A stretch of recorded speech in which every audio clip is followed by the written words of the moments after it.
intro? An intro in German. Oh, German. I didn't hear the German.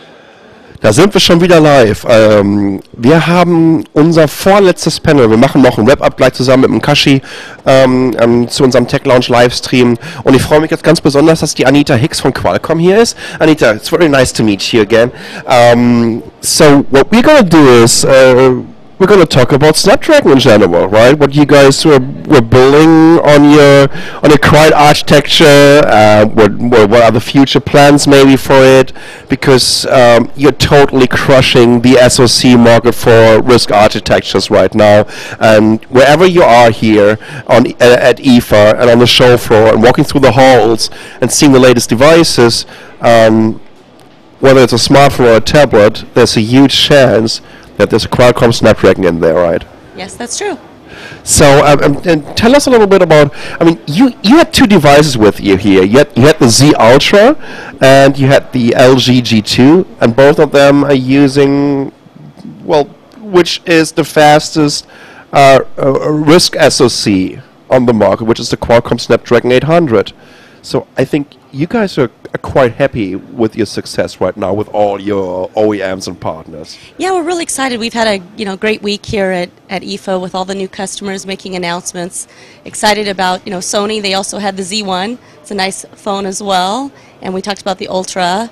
And then LG, the G2, really like. And then, Samsung announced the Galaxy Note 3. So a lot of new phones coming out. Really excited about what they're going to do, taking advantage of Snapdragon 800 and that powerful processor. That's way more than the SoC. It is an SoC and not just a CPU that everybody gets so caught up in. Yeah, exactly. What's also very interesting when we're talking about Snapdragon as a platform, we're not only, as you said, we're not only talking about the CPU, but especially.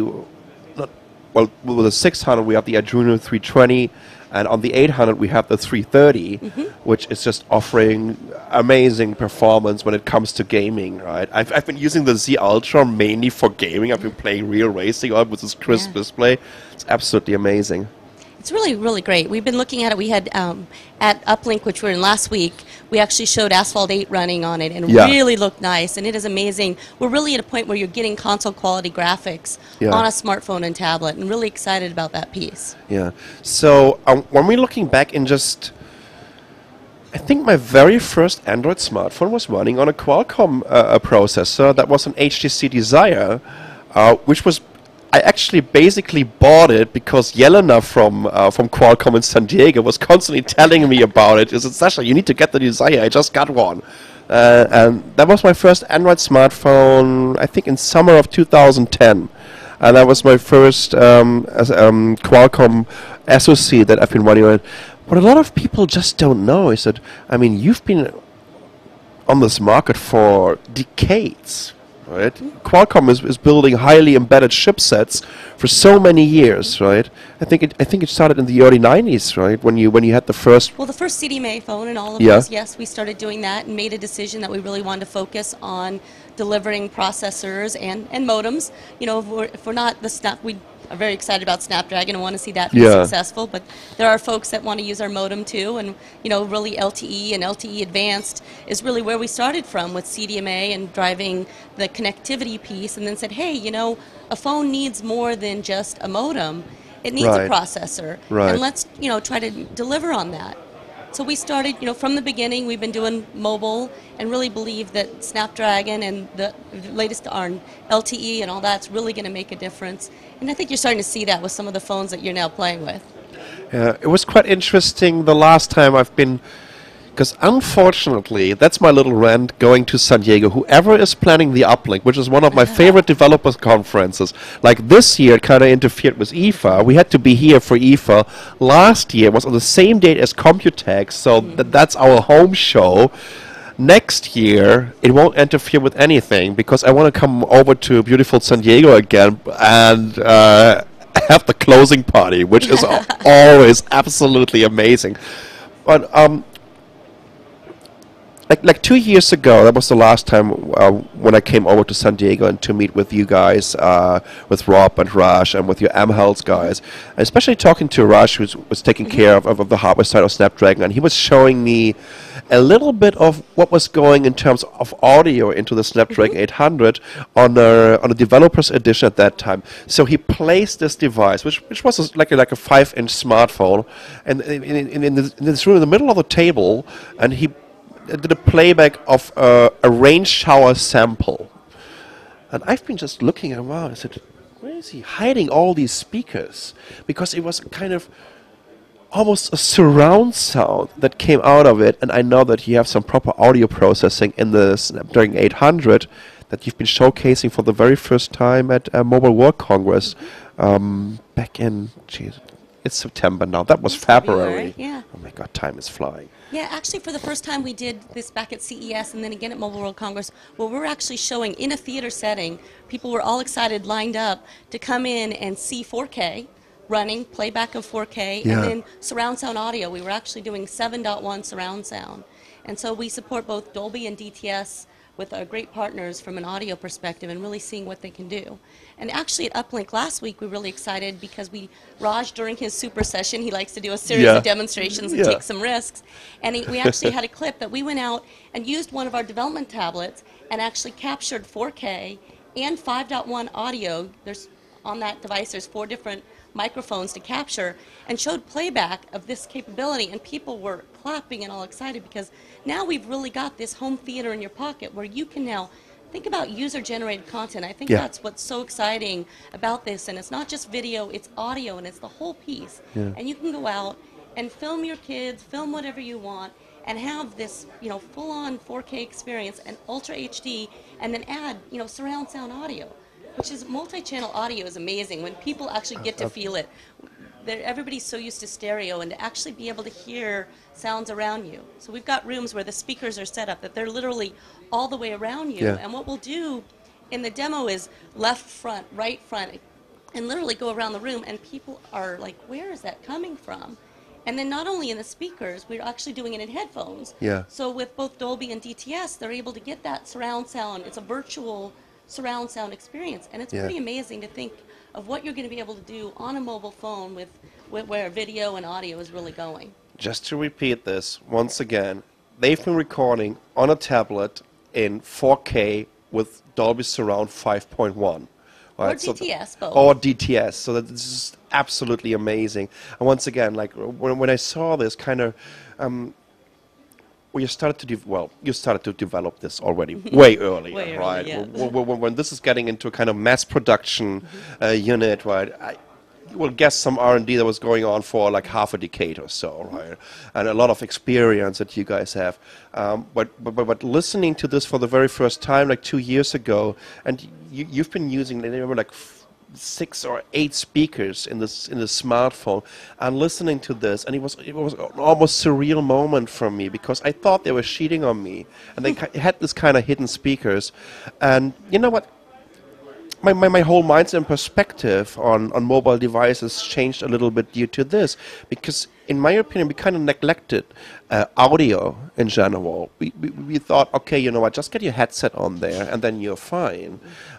Tablets and even bigger smartphones are also becoming a little bit of a kind of portable media player and speaker, and you won't get this kind of the surround feeling with a headset. I know there are 5.1 and 7.1 headsets out there, but I mean, when you're sitting in a room with 4 or 5 people, you want to make sure that each and every person can kind of experience this, and this is absolutely amazing. And well, now it's already available with the capabilities of the 800.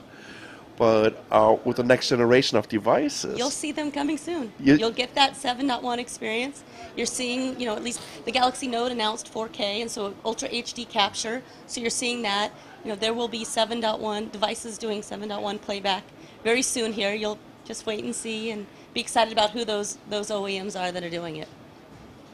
So you've heard it here first, right? Okay, that's quite interesting. And what I think was very, very crucial when I'm taking a look at the strategy of Qualcomm in the recent years is that you created a kind of brand philosophy, a kind of branding around Snapdragon. In Taipei, we even had buses, right, with Snapdragon branding all over them. I think, well, we are sitting here in a location of one of your biggest competitors, right, with Intel. But I also know that you guys are working closely together, right, in terms of interlicensing and using models from each other and components from each other.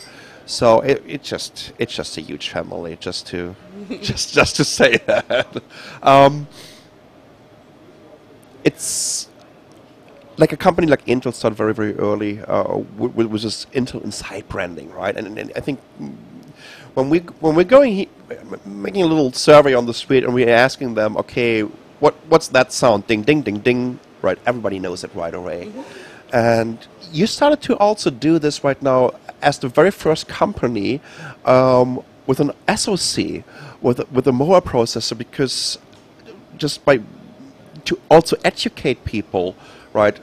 There's a Snapdragon inside, right? This is where the performance is, and this is where you're getting all these features. Well, I do think there's a specific audience, right, that cares about speeds and feeds and cares about certain benchmarking and certain that tech savvy group that wants to know what is inside. There's a big broad group that really doesn't care, and I think from that group we care about user experiences and want people to say, I want that 7.1, I want those capabilities, and we believe that Snapdragon and Qualcomm deliver on that. Do they need to know? They're not going to care about that piece. They're not going to care that Snapdragon is inside, but but we are going to deliver on those user experiences. Whereas there is a group that does care, and we want to make sure that those people that do care, that are influencing you, everybody else to make that decision, does say, hey, you really want that one that says Snapdragon. So, I think we're looking at it. We believe also working closely with our customers. Right. That shared belief of how do we bring things forward, where that's a different philosophy, I think, from a branding perspective. And I think you're absolutely right. It's sometimes about our having an impact on the influencers, these multiplicators, these guys that are constantly getting the calls from their friends and from their families, and you know what, I want to buy a new phone, I want to buy a new tablet.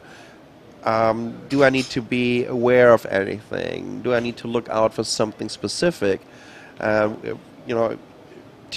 have an impact on those guys and to convince them that with the latest generation of the Snapdragon SoC, you're just getting the best-in-class platform in this market. Is very, very crucial for the future, because I mean it's still a very competitive market. It is. Yeah. It is. So I know. Well, unfortunately, I couldn't really cover what some of our other guys were covering Uplink. I couldn't even kind of catch up with the news from here because I've been sitting in here all day long. Tell us a little bit more about what you guys announced during Uplink in this kind of Snapdragon halo. Well, we were just really focused on how do we reach developers and talk to developers about what's coming next and how do they develop for that and think about Snapdragon 800. We're also not just about 800, right? We do have 200, 400, 600 and want to look at that right user experience and want developers to build across and support those user experiences, because not everybody wants the most high-end phone possible. There are guys that want to just do social media and certain level of activities. So we want developers to really look at all the different things they can do with Snapdragon, look at all the different OEMs we work with, take advantage of both hardware and software. Because originally we had a few little SDKs that people could work with, and now we have a lot of different tools for folks to use. We're excited about development platforms that we've brought out. We actually are now doing everything from a smartphone and a tablet for a developer, but also now we have what we call a Dragon board. So that's a really inexpensive way for certain developers that want to do things, and hardware, for that matter, component suppliers. And if they want to put a new camera sensor on, how do they start to do some of those things? So we're trying to really do more for the developer community to help them support their customers, and so we're excited about all those different new things. The way you were embracing the developers community at a very early stage, it was starting a couple of years ago already, more than a couple of years ago, I think it kind of created some amazing results. Whenever I'm going to a Mobile World Congress, well, let's say in the last 3 or 4 years, especially how you guys were kind of supporting augmented reality, right? I think you even have a little division at Qualcomm, right? As part of your think tank or labs over there that are taking care of the way of how we're going to interact with our environment through a smart device in the future. We've had amazing videos constantly during Mobile World Congress or during the Uplink show. You guys taking care, showcasing augmented reality apps on top of a Snapdragon platform. I remember, like, I think it was last year or the year before, we've had an amazing app about Sesame Street, and we took a video of it. And like 3 hours later, CNN called and they saw it and they were asking if they could use the video. I said, "Of course, go ahead. You know, just let us know about this." I think this also tells me, or tells us a little bit that you're really thinking ahead, like a couple of years, because I mean, augmented reality is possible, right? But it doesn't feel like it's constantly happening, right? It sometimes feels it's still in this demo, on this demo stage. Well, I think one of the things we're really trying to be focused on now is the digital sixth sense, and before, again, augmented reality feeling a part of that. And how do you, people are so used to the smartphone and the tablet, but there's so much other things that you interact with. And so how do we bring all those together? So looking at that piece, augmented reality I think is going to become more and more a part of that, and us trying to move that forward. That's something I think Qualcomm's really committed to. Yeah. And I think you've heard that one of those other big initiatives for us is the digital sixth sense, and how do we do more besides that smartphone, that tablet? And how do we have all the things around us talk and help us live our daily lives better? I remember this tricoder challenge that you've had. That was really cool. So it was basically about building the Star Trek device that we all know, which is somehow became a smartphone anyways, right? But you try to bring it to the next level. Or when we're talking about M-Health and E-Health, you have a great division over there, or with a great vice president who is so passionate about this. He really inspired me in terms of looking forward about sensors in future devices. And it's always really a pleasure to meet up with these guys. So what's next on the horizon? I mean, now we have Qualcomm, the Snapdragon 800. What's next? Is it gonna be faster again? We're gonna get faster GPUs. Is it about bringing the TDP down? Is it about more integrating even more, making it smaller? Basically, it's all of it, right? It's all of it, and I think we continue to think about battery life, because now people want to do more and more, and I think one of the big things we continue to say is how do we help try to improve that piece as well, and how do we continue to focus on that system on a chip. The next big thing I think we're talking a lot about is this term heterogeneous computing, which goes back to the SoC story, and how do we help design so that we're using the right part of the chip when we need to. We don't just use the CPU, we use the GPU, we use the DSP, which most people don't know and shouldn't care about, but we want to use that for low power. There's a video codec in there to help you do 4K. So how do we really offload work and do the right thing so that the device is getting the best experience possible, but at the same time trying to get the right battery life? So how do we continue to do that and move the product forward and focus on all the different pieces in there, not just the CPU? I think too many people out there get caught up in the CPU wars, and we're like, the CPU is really only about 15% of our processor. That's not a lot. Right. And of course, the other big thing besides all the AP stuff is advancements in connectivity and how important it is with LTE Advanced and carrier aggregation, and then 11AC with Wi-Fi. I mean, wanting to know that, hey, there are a lot of things coming, but I really have to be able to post to Facebook quickly or send that file all over and do some of those things. And these things are big. When we look at, Ultra HD capture, those are big files. Oh, yeah. So how do we really send all those things around and make it seamless? We continue to think about what's the best way to deliver on all that at the high end, and then how do we bring that down into tiers and say, okay, today it's on 800, but over time it needs to get to, a lower cost phone, a mid-tier phone, and ultimately, we're seeing today, low-end phones, a lot of them, well, not super low-end in certain markets, but in here, for example, or in the U.S., a 1080p phone is what I want. Right. That's like that minimum. Well, we never would believe that a few years ago, right? Oh, no, not at all. Well, remember when the first iPhone came out with this Retina display, and everybody was like, "Oh wow!" Yeah. Now no one is even talking about this anymore because we're kind of expecting that the flagship phone comes with a 1080p device. Yeah, pretty and of course, standard. Apple is not talking about this anymore because they kind of lost this race a little bit, right? It's quite interesting, but I mean. This is we're talking about the most dynamic IT market ever. The mobile market is just crazy how quickly it is changing. How we're seeing these new markets. Well, the mainland Chinese market is not a new market anymore, right? No. But it's an insane market in terms of the competition. It is. And especially for the traditional Western companies and manufacturers and engineers. So it's going to be very, very interesting still in the future. Anita, thank you so much for coming over here. That was a great talk, a great techie talk at the end of it. I've been so looking forward to this, I tell you that. So das war unser letzter Stream für heute, letztes Interview. Der Kashi und ich, wir kommen jetzt gleich nochmal wieder für so etwa eine Viertelstunde und machen noch ein Wrap-up. Und ich lasse euch eben ganz kurz in die Werbung. Wartet dann noch bitte kurz da drauf. Und dann sagen wir euch noch ein paar URLs und so weiter. Und ja, dann bis gleich. In 5 Minuten sind wir wieder da.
Wir werden mit einem Klong einsteigen.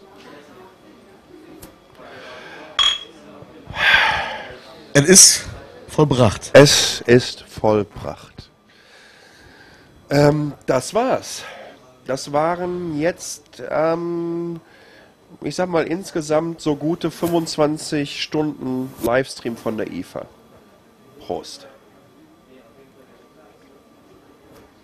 Sind überhaupt noch Leute im Chat, die überhaupt noch zuschauen, die vielleicht